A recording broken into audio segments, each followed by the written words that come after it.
Es un honor para mí poder moderar este panel de experiencias titulado Dificultades del mercado laboral, donde exploraremos temas clave sobre cómo precisamente deberíamos enfrentar estas dificultades.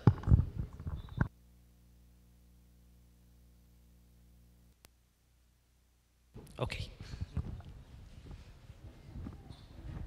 Listo, entonces, sobre cómo deberíamos enfrentar estas dificultades. Hoy nos centraremos en tres temas clave. El primero es el desajuste de habilidades. El segundo es cómo el impacto de la transformación digital y la inteligencia artificial ha redefinido los sectores donde participan. Y tercero, la importancia de construir relaciones profesionales sólidas. Los egresados enfrentan cada vez más retos en un entorno laboral que está en constante evolución, donde no solamente se requieren habilidades técnicas, sino también habilidades humanas especiales. Entonces, lo primero es saludar a nuestros panelistas, Isabel Osorio, arquitecta, y Francisco Javier Martínez, ingeniero físico. Ellos ambos son egresados orgullosamente de nuestra Universidad Nacional de Colombia, sede Manizales. Entonces, les voy a explicar la dinámica. Tendremos unas preguntas, las cuales pues van en relación a los temas que les acabo de nombrar. Por cada pregunta tendremos 4 minutos para responder y, si es necesario, 1 minuto para redondear o concluir con su respuesta. En caso de demorarse poco, se podrán hacer contrapreguntas que estarán pues a mi cargo y tendrán 1 minuto para responderlas, pues será una respuesta corta. Al final habrá espacio para 1 o 2 preguntas por parte del público. Entonces, bueno, comenzamos. El desajuste de habilidades es uno de los mayores desafíos que actualmente los profesionales presentan en el mercado laboral. La pregunta es, ¿cuáles son las principales habilidades que consideran esenciales actualmente para enfrentar los retos del mercado laboral? ¿Y cómo creen que la universidad puede ayudar a cerrar esta brecha? Empezamos con Isabel.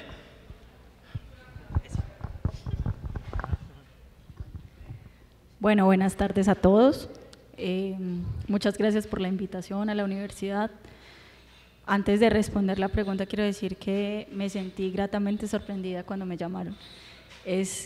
Y digo esto como introducción porque hace parte de la respuesta. Es la primera vez que la universidad me contacta después de que me gradué, y me gradué hace 12 años. Entonces, siento que la universidad se está interesando con este tipo de eventos en hacer un poco más por el tema de networking y para los egresados. Entonces, muchas gracias por la invitación. Para responder la pregunta, yo siento que la universidad nos prepara mucho desde el ámbito académico. Siento que hay un esfuerzo grande para que nos enfrentemos a esos retos que nos presenta la profesión en los diferentes ejercicios de las profesiones a nivel técnico, pero siento que hay como una debilidad y que es lo que se necesita actualmente en las empresas, y es el desarrollo de esas habilidades blandas, esas habilidades con las cuales yo me puedo expresar en una entrevista. A ver, a nuestra oficina llegan, qué pena, ¿hay alguna forma de no tener retorno? Es que me confunde. Bueno, cuando nosotros, por ejemplo, abrimos una vacante y pues damos la posibilidad de que profesionales se acerquen a nuestra empresa, es inevitable pues leer en las hojas de vida y decir, bueno, hay muchísimos parecidos, ¿cómo voy a seleccionar el perfil? Para nosotros es súper decisivo el tema de la entrevista, porque en la entrevista podemos evaluar diferentes aspectos de la persona que no se puede ver en el papel. La forma de hablar, la forma de expresarse, cómo se comunica conmigo, la interacción que tenemos en esos 15 o 20 minutos en los que generamos la entrevista. Yo creo que son decisivos y son de gran importancia. Yo siento que ese tema de las habilidades blandas en el mundo profesional que tenemos en este momento puede ser, desde mi experiencia empresarial, un 50% de lo que se valora a la hora de una contratación. Y es algo que tal vez en el pregrado, en la academia, no trabajamos mucho o no trabajamos nada. Tal vez en arquitectura, lo discutíamos con mis compañeros ahora más temprano en la mesa, tenemos un poquito más la oportunidad de hacerlo porque nos toca exponer, hablar, como que el ejercicio académico se da más para eso. Y aún así salimos súper flojitos. Entonces, creo que el tema de habilidades blandas es lo que se necesita en este momento para, digamos, una facilidad en el desarrollo profesional. Gracias, Isabel. Francisco. Muy buenas tardes para todos y igual que Isabel, pues decir que me siento súper honrado de estar en este evento, encontrándome con compañeros, profesores y líderes de la universidad que hace mucho rato que no tenía la oportunidad de ver. Y pues en un auditorio que pues igual me comentaban que las personas que están aquí fueron invitadas porque tienen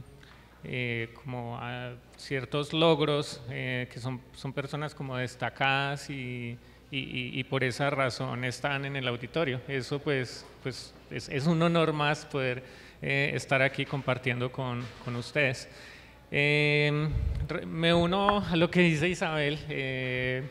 Las habilidades blandas, y creo que son algo que está ahí como en una brecha. Y pues vengo de ingeniería física, también un saludo para los colegas de física,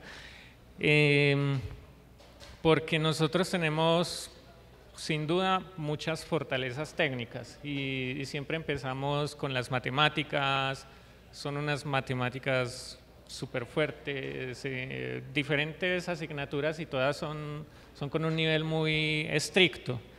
Sin embargo, asignaturas orientadas a la interacción social son mucho menos comunes. No lo sé si en todas las carreras, creo que no. Tal vez carreras como ingeniería civil, administración de empresas, sí tienen más ese componente, ¿cierto? Pero lo que he notado, y pues ahí les cuento un poco. Yo empecé mucho como emprendedor, mi carrera profesional y mi vida profesional. He pasado por un montón de sectores desde que me gradué como profesor de colegio, luego monté mi propia empresa. Es una empresa que ya tiene como 17 años en el mercado, pero luego también he trabajado en otras empresas, desde microempresas. Estuve en la Agencia Nacional Digital cerca de 3 años, que es como la fábrica de software del Estado colombiano, y luego en una empresa de Estados Unidos trabajando para el Banco Pichincha en el sector financiero y hoy en día en una startup también estadounidense trabajando para, digamos, el área de recursos humanos.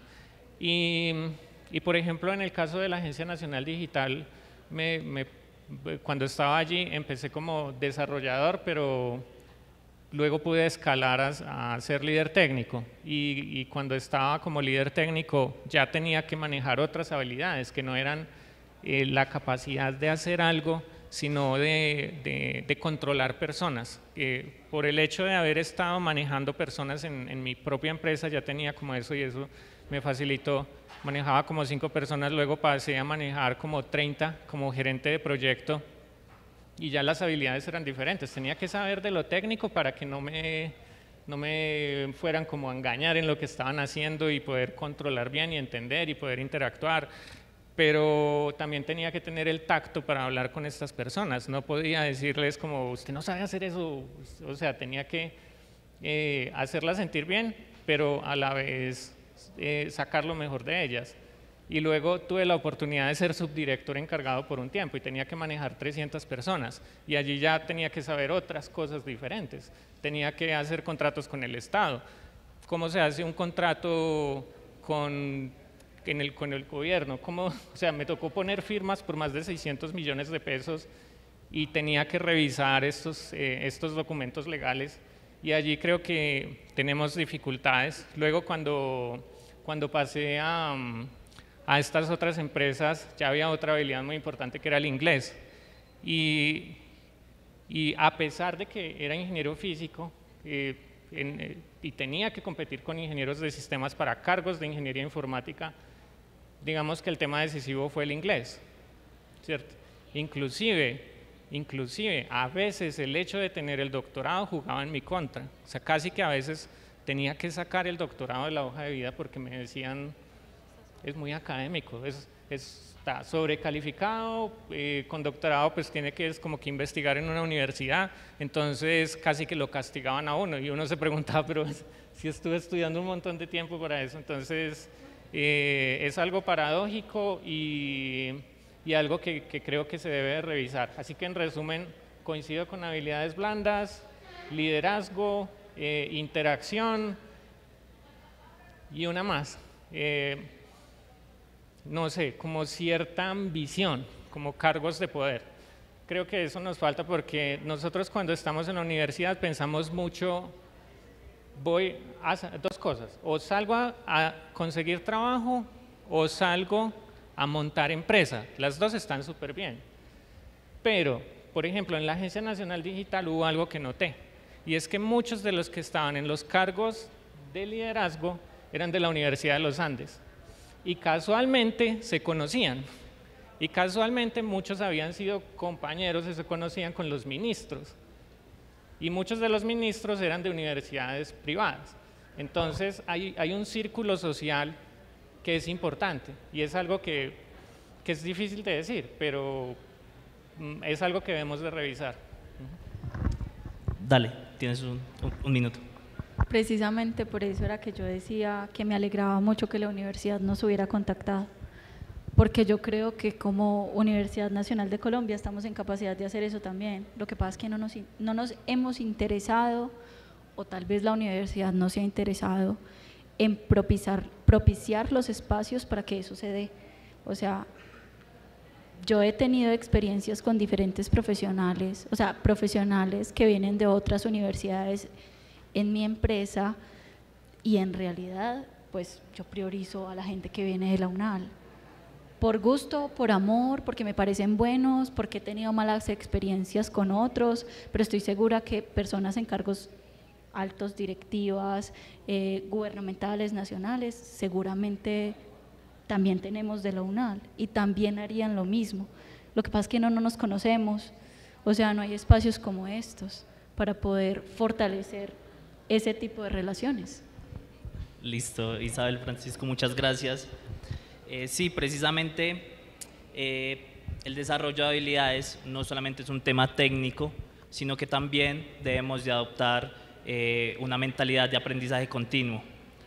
Los profesionales nos nombraron varias habilidades y pues todos estos temas serán claves para, como lo decía Isabel y Francisco, acceder cada vez más a un perfil profesional mucho mejor. Entonces, bueno, les agradezco. El siguiente tema es sobre la transformación digital en la inteligencia artificial, conectando un poco con lo que vimos en la primera conferencia. Les quería preguntar, ¿cómo ha afectado la transformación digital y la inteligencia artificial sus respectivos campos? ¿Y qué estrategias han implementado para adaptarse a estos cambios y mantenerse competitivos? Empezamos con Francisco. Bueno, retomando este trabajo, por ejemplo, no, inclusive desde el emprendimiento, cuando tenía la empresa Cellbit, de monitoreo cardíaco, era como el enfoque en un dispositivo médico que medía electrocardiograma. Pues digamos que el valor agregado era la capacidad de detectar arritmias cardíacas utilizando algoritmos de aprendizaje de máquina, de machine learning. Ese fue uno de los primeros puntos en los que pude trabajar, así que creo que el machine learning y la inteligencia artificial llevan un buen tiempo. Lo que pasa es que han cambiado de nombre, ¿cierto? Bueno, antes era machine learning, redes neuronales, Hoy en día se le llama IA, se habla de la singularidad.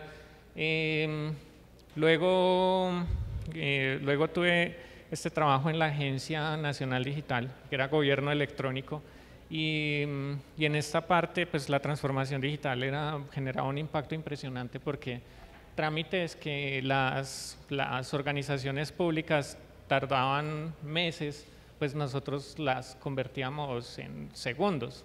Por ejemplo, la carpeta ciudadana digital es una de las cosas que creamos, y en la carpeta ciudadana digital uno puede acceder y descargarse un montón de documentos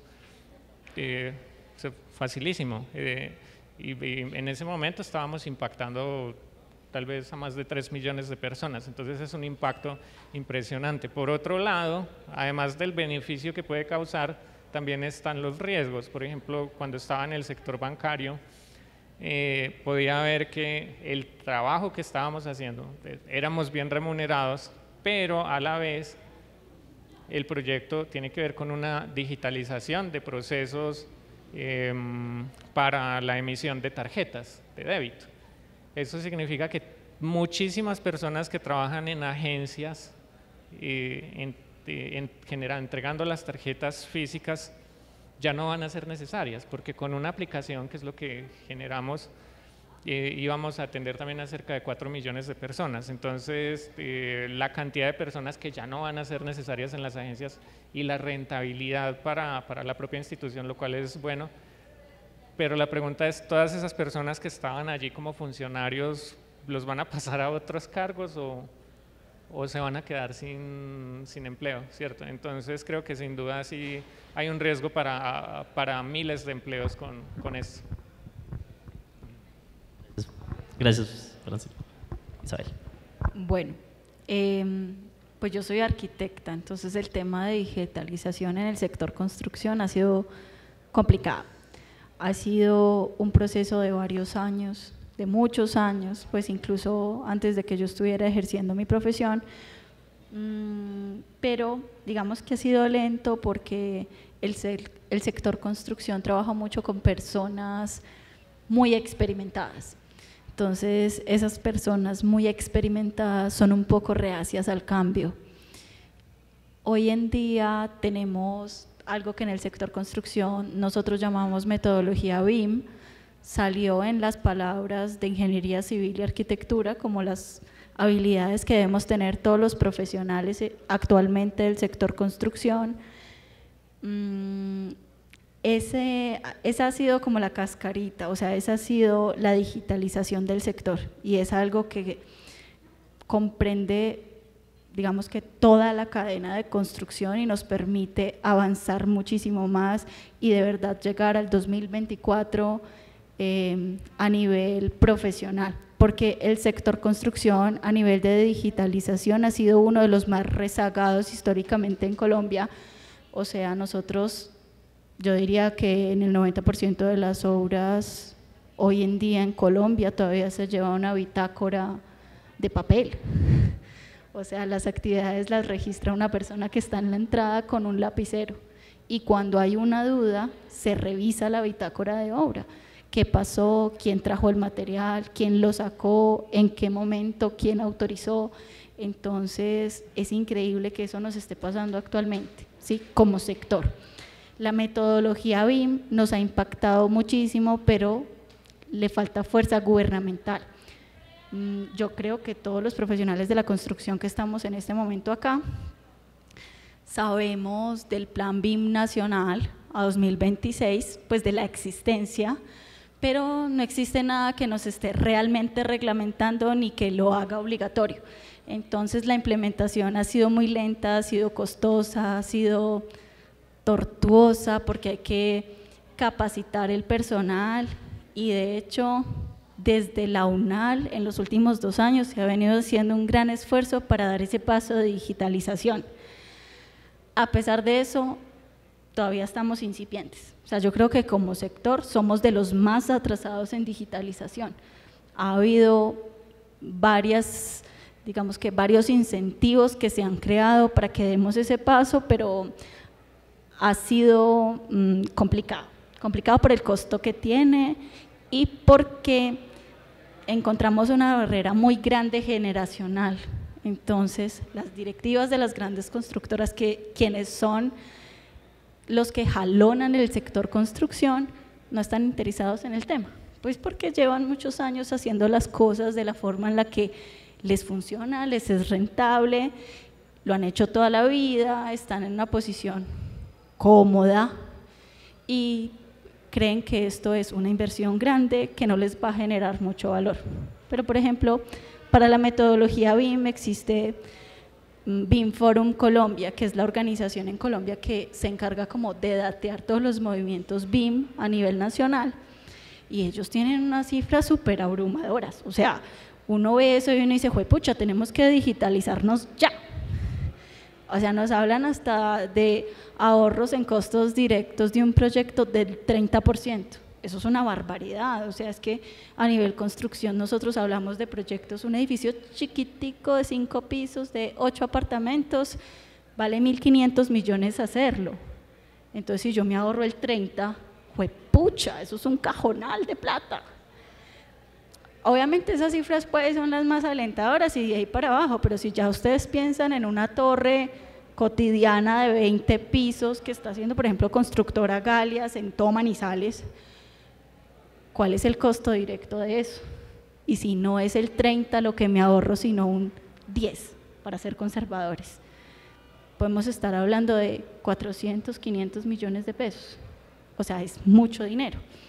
Pero a pesar de esos datos, todavía no tenemos las herramientas y nos hace falta que el gobierno nos dé un empujón y pase lo que ha pasado en los países más desarrollados, y es que el gobierno dice BIM es obligatorio a partir de 2030, pues, y les voy a dar 5 años de plazo de implementación y va a ser paulatino y les voy a dar ayudas, porque vale, porque tienen que formar a la gente, porque tienen que comprar softwares, porque se tienen que capacitar, pero pues eso todavía no ha pasado. Entonces, en mi sector específicamente, vamos tortuguín.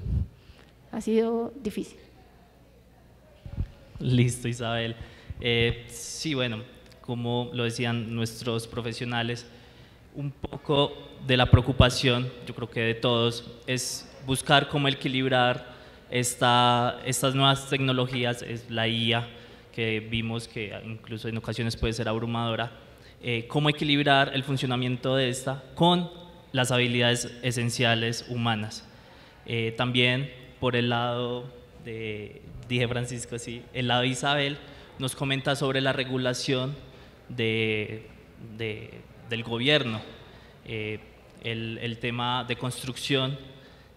Sí, vemos que en las obras, sí, con papel, con lápiz, aún así puedes decirles que es fascinante ver cómo la tecnología nos reta a esto, nos reta a innovar, a cambiar el pensamiento y a ver nuevas posibilidades. Nos lo decía también Isabel con los ahorros, que 30% en una obra de 1.500 millones de pesos, pues es una buena plata.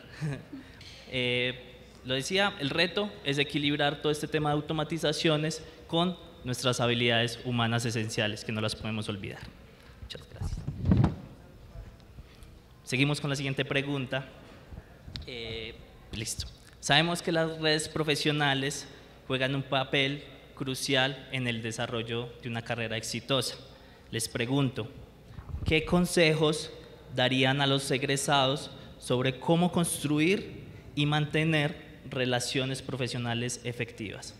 Empezamos con Francisco. Contigo, Isabel. Relaciones profesionales efectivas. Sí, ¿qué consejos daría para mantenerlas y construirlas? Pues a ver, enos aquí, pues siento que esto es precisamente lo que tenemos que hacer. Pues les voy a hablar desde mi experiencia personal. Yo soy empresaria, digamos que gran parte de mi vida profesional la he dedicado al relacionamiento comercial. Evidentemente una empresa vive de lo que vende, ¿cierto? En Manizales lo que a mí me parece que nos ha funcionado ha sido mantenernos activos en los gremios. como sector construcción, pues nosotros tenemos entidades que nos agremian, tenemos el clúster de construcción, tenemos a Camacol Caldas, como empresarios tenemos a Cámara y Comercio.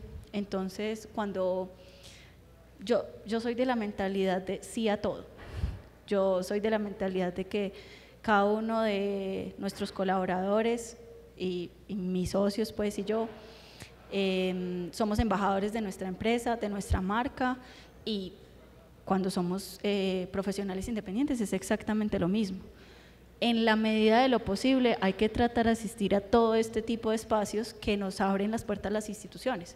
Cámara de Comercio, por ejemplo, hace una gran labor en Manizales. Ellos se preocupan por el empresario, traen expertos, hacen congresos, conferencias, capacitaciones, y eso permite hacer mucho networking. Nosotros tenemos la ventaja que estamos en una ciudad muy pequeña y yo lo veo como una ventaja, no como una desventaja. Yo lo veo como una ventaja porque tenemos la facilidad de conocernos, de ayudarnos, de trabajar los unos con los otros y de incluso conocernos en diferentes espacios. Yo hoy llegué, pues no conocía a nadie, ni siquiera las personas que llamaron a invitarme, me senté en una mesa y menos mal encontré una persona que había trabajado conmigo y con esa persona me quedé todo el día. Pero creo que estos espacios son fundamentales para poder tener ese relacionamiento, y que la universidad nos abra las puertas de esa manera es maravilloso, porque además cuando uno se queda en los comités gremiales, pues se limita como a su misma profesión, ¿cierto?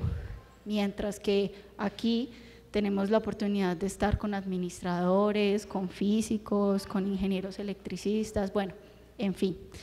Yo, ¿qué les recomendaría? Estar muy activos en sus gremios, estar muy activos, por ejemplo, Cámara de Comercio para todos los que son ingenieros civiles y arquitectos. A mí me parece que es una entidad que nos da mucho la mano. Yo he recibido muchos beneficios de Cámara de Comercio y de Camacol Caldas, hemos recibido muchísimos beneficios. Ellos son entidades que propician el networking. Más allá de las metodologías que conocemos tradicionalmente, LinkedIn, Facebook, bueno, Twitter, bueno, temas de redes sociales, el hecho de conocerse y darse espacios en lugares más amenos como es este, creo que es la clave. Ya si lo estamos mirando pues a un nivel más regional o nacional, estamos hablando desde asistir a expos. Pues yo hablo de mi sector, Expo Camacol, Expo Construcción, eso también da la oportunidad de interactuar con otros profesionales del mismo sector y abrir un poquito nuestro networking. Fernando, gracias.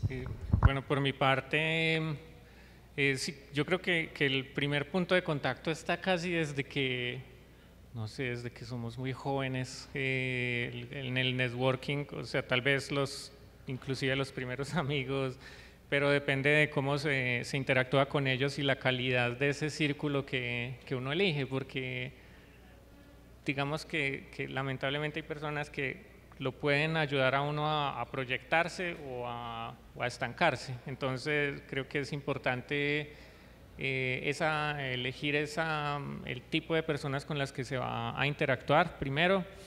Luego los colegas en la universidad pueden ser también un trampolín para el crecimiento profesional, pero hay que tener en cuenta, o sea, digamos, voy a hablar de mi carrera. Si de pronto la salida laboral no es tan fuerte, entonces nos encontramos los egresados de ingeniería física y dicen, venga, no, estoy buscando trabajo, y en cambio de que el otro me diga, venga, tengo un amigo así, venga, no, ya mándeme la hoja de vida, no, dice, no, yo también, no, pues mandemos las hojas de vida juntos. Entonces toca o sea, generar círculos de valor y que ayuden a proyectarse, ¿cierto? Y pues se necesita, en parte creo que es un trabajo compartido. Los propios egresados que que establecen contactos, ayudar a jalonar a otros, a introducirlos al mercado, ¿cierto? Si alguien está necesitando algo, pues no sé, si estamos hablando como Universidad Nacional, pues bueno, pues de la Nacional voy a tratar de recomendar a esta persona, eso ayuda, y eso es lo que hacen en muchas universidades. El ejemplo de la Universidad de los Andes que ponía hace un rato, eso es una realidad, y entre ellos se recomiendan muchísimo y se apoyan muchísimo. Y lo otro es, sí, como tener esa ambición de alcanzar posiciones donde se pueden tomar decisiones grandes. En el momento en que, o sea, cuando yo estaba como líder técnico tenía como 5 o 6 personas a cargo y me preguntaban, ¿quién considero que puede ser para un cargo? Y yo podía recomendar a alguien, podía recomendar a una persona, a 2. Cuando tenía 30 personas a cargo, eso se multiplicaba. Y hubo muchas personas que tuve la oportunidad de ayudar a poner en esos cargos, ¿cierto? Digamos que porque cumplían, tenían las capacidades, yo sabía que lo podían hacer, pero además porque eran o colegas o eran cercanos, en algún momento habíamos trabajado juntos. Eso creo que sí hay que trabajarlo y alcanzar esas posiciones donde se toman decisiones que influencian mucho, que permiten, no sé, manejar, o sea, como directores de instituciones, directores de, ¿por qué no ministros o de agencias públicas? Creo que esa mentalidad todavía no la tenemos. Decimos, no, es que a mí me gusta las ciencias puras, es que no sé, esta área del conocimiento es muy bonita, y a veces uno mismo se cierra las puertas. Yo me acuerdo con un amigo, ¿sí? Nos ponemos demasiado románticos. Un amigo, un colega, me decía, ay, yo a usted lo vi con Lizcano en una foto, gas, qué asco. Y luego le ayudé a conseguir trabajo y terminó trabajando para el que ahora es el ministro TIC. Entonces, o sea, hay que aprender a ser diplomático y no como patear la lonchera, no se sabe, nadie es perfecto. Y sí, bueno, sería eso en resumen. Listo. Francisco e Isabel. Sí, dale, un minutico. Es que pensando en lo que dices de las personas egresadas de los Andes, ellos tienen tan claro el tema del networking que ellos se tienen a sí mismos un gentilicio y todo. Ellos se dicen, ah, no, es que tú eres uniandino. Imagínense nosotros diciendo, no, es que tú eres unaleño. O sea, ni siquiera como que se nos pasa por la cabeza. Pero podemos adoptar. Suena como feo, pero bueno, podemos pensar en algo mejor. Lo importante es la idea. Machista. Bueno, ese también suena mal. Bueno, no, pero yo creo que aquí es importante aclarar que esas personas comienzan un relacionamiento empresarial desde el momento en el que están en el pregrado. Tengo varios amigos y colegas pues de los Andes, ya que lo pones en ejemplo, y ellos, la universidad como tal se preocupa mucho por acercarnos a la empresa desde que están en el pregrado, y yo creo que como universidad eso nos hace falta, o sea, poder vincularnos a la escala que sea, si es en Manizales, a los empresarios manizaleños, si es en Bogotá, a los empresarios nacionales. ¿Quién no le va a abrir las puertas a una mirada de la Universidad Nacional de Colombia? Yo creo que cualquier empresario, ¿cierto? Pero creo que ahí tenemos una falencia y precisamente por eso es que salimos y nos desconectamos y pasan 12 años y no sabemos nada de la universidad. Bueno, sí, nuestros profesionales, gracias por estar acá, lo dicen, y precisamente por eso hoy estamos aquí invitados, como lo decía nuestro lema, es impulsando nuestro legado y las conexiones transformadoras. Entonces, eso es un espacio de networking que precisamente estamos realizando para conectar nuevamente esta comunidad de egresados con la universidad. Y qué más que, como lo decían ellos, poder construir una comunidad mucho más sólida y que entre todos nos podamos ayudar. Dice, el éxito profesional depende tanto de la calidad de nuestras relaciones como de las habilidades técnicas. La construcción de redes sigue siendo efectiva y una herramienta invaluable en un entorno laboral competitivo. Bueno, no sé si tenemos un espacio para una pregunta del público. Puede ser corta, la puede responder, puede ser respuesta de 1 minuto. Si alguien está interesado puede levantar la mano. Si tienen alguna pregunta, profesor.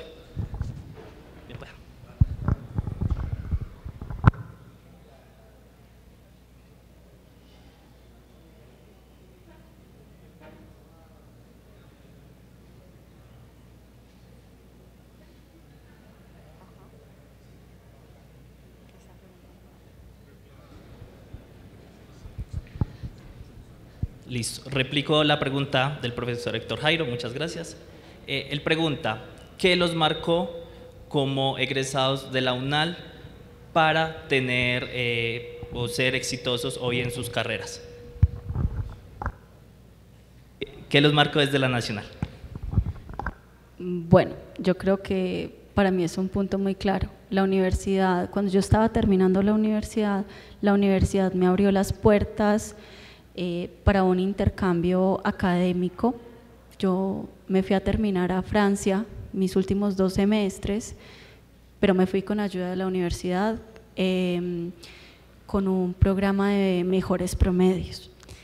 Eso para mí cambió la visión de la arquitectura, de mi profesión, de vida, de cultura, y es algo de lo cual yo permanezco inmensamente agradecida, porque de las experiencias que he tenido en mi vida, esas está en el top 3. Haber terminado mis estudios allá, haber tenido la oportunidad de vivir en otro país, trabajar en otro país, y todo fue gracias al apoyo de la universidad.